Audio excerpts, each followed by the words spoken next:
Welcome to day 9 of the Tulloch Clan, Mark Tulloch transformation, whatever it's called.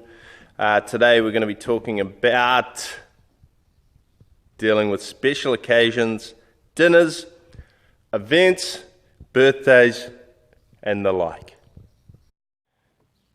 So here in New Zealand, currently it is that time of year being the time of year where we like to celebrate and have a few beers, have a barbecue and whatnot. It is summer here in New Zealand. It is also the time where we have staff breakup. So that's where, if you're the boss, you put on a piss up for the boys and the girls.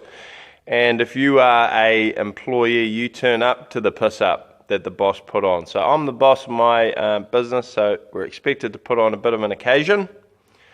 And that happens to be tonight. So what I'm going to give you is an approach, a technique, a method. If you're on a weight loss mission, how do you go about it?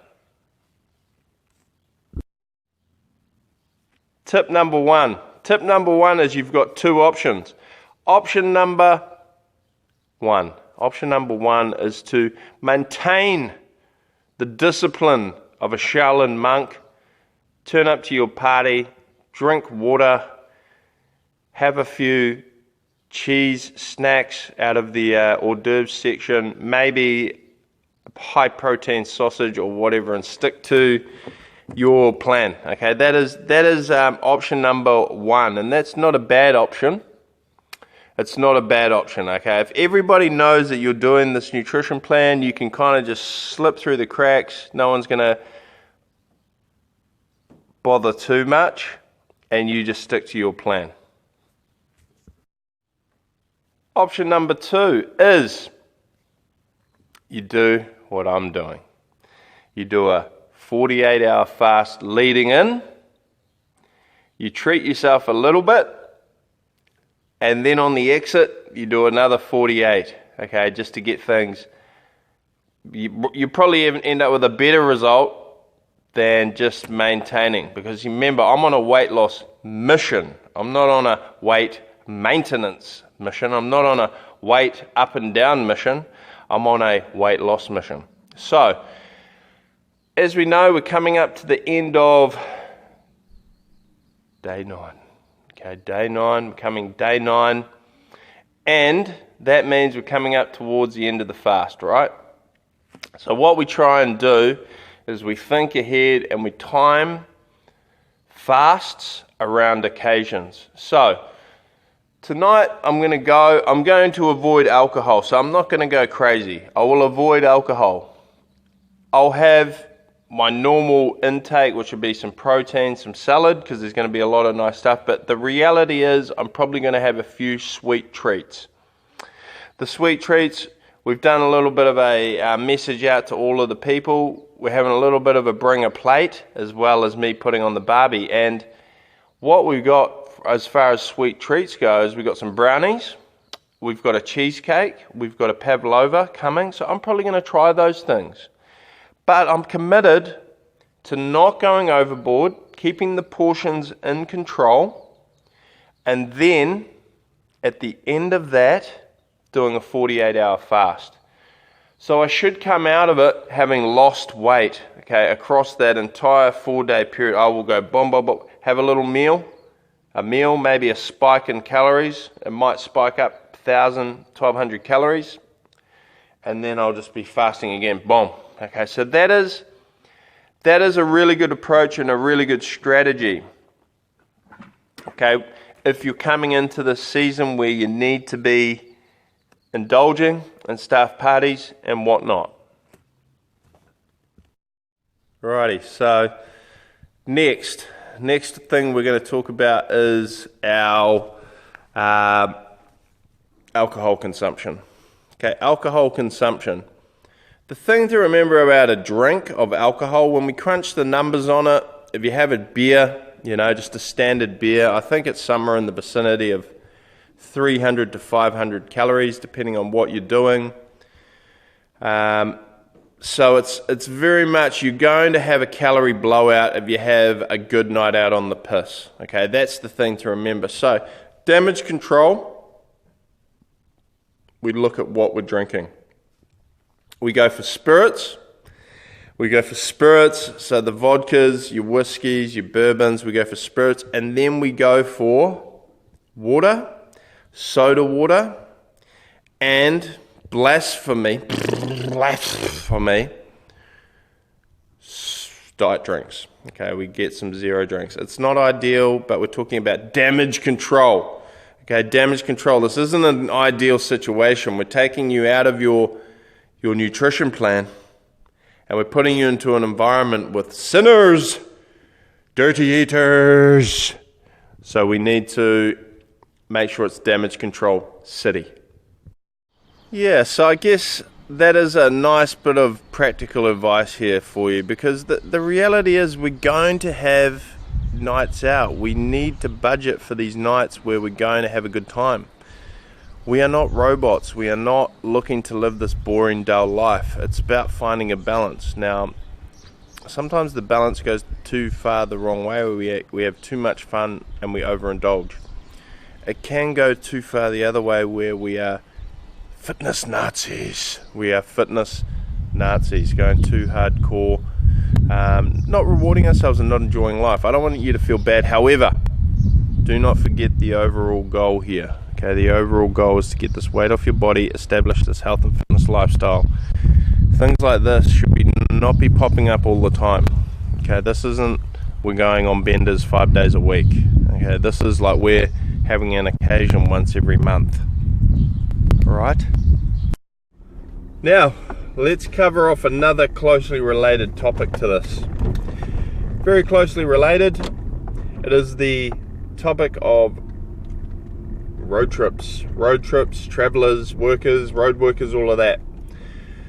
So what we need to do if we are working out on the road, we're going on a road trip, or we're going on a Christmas holiday, preparation is going to be key, because prior planning and preparation prevents piss poor performance. Okay, we know that we can easily go off the rails when we're just driving along, we're hungry, there's nothing to eat apart from whatever you're driving past. Okay, we can try and look for healthy options.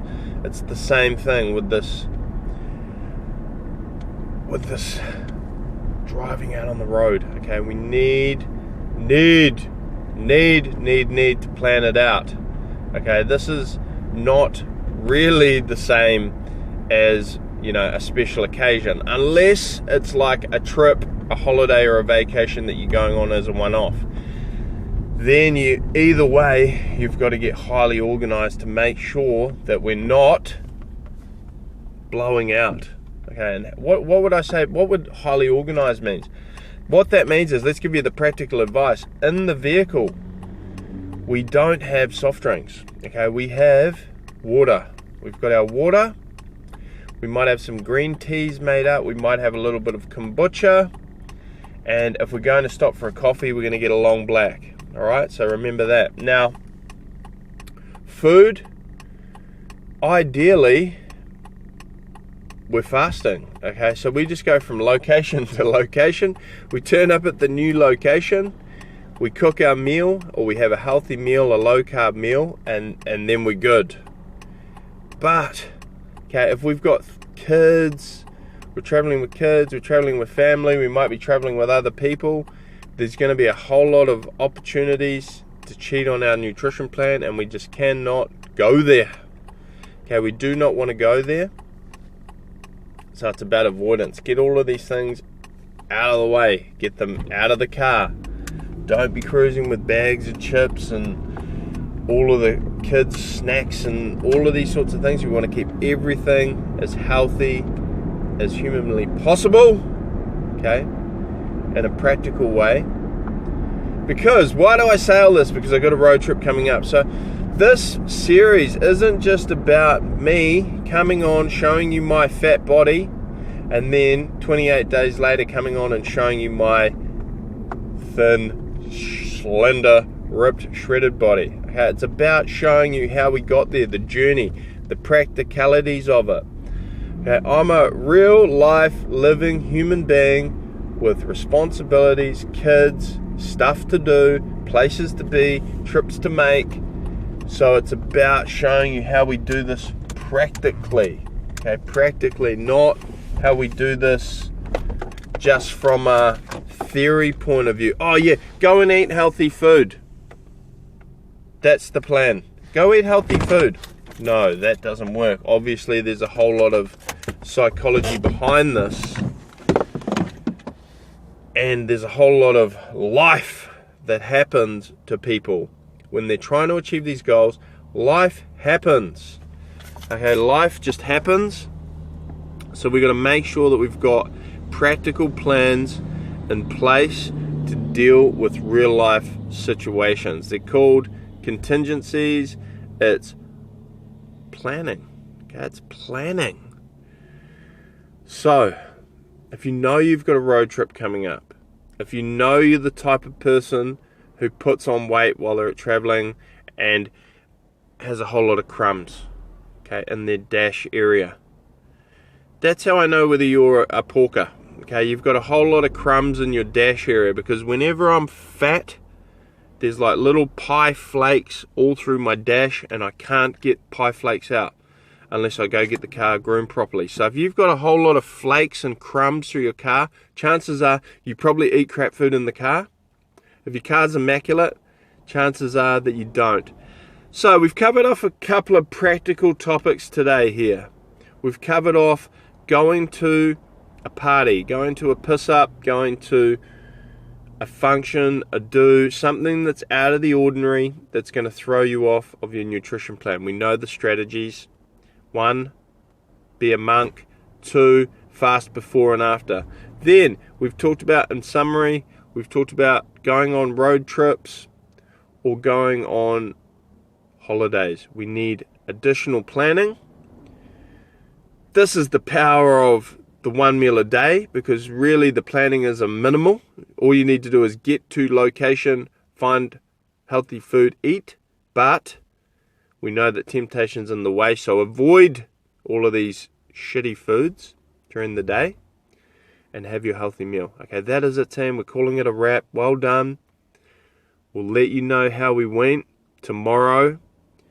We're going to kick off into another fast. I don't expect you to fast at the same time, do the 48s at the same time as me, because this is my life and my situation. But I encourage you, get in and do some 48s. Don't think that 148 over this 28 days is going to be enough for you. I want you to hit 4 48s across the 28 days, plus 1 meal a day. Keep it pumping. I'm inspired. I'm motivated. Let's go.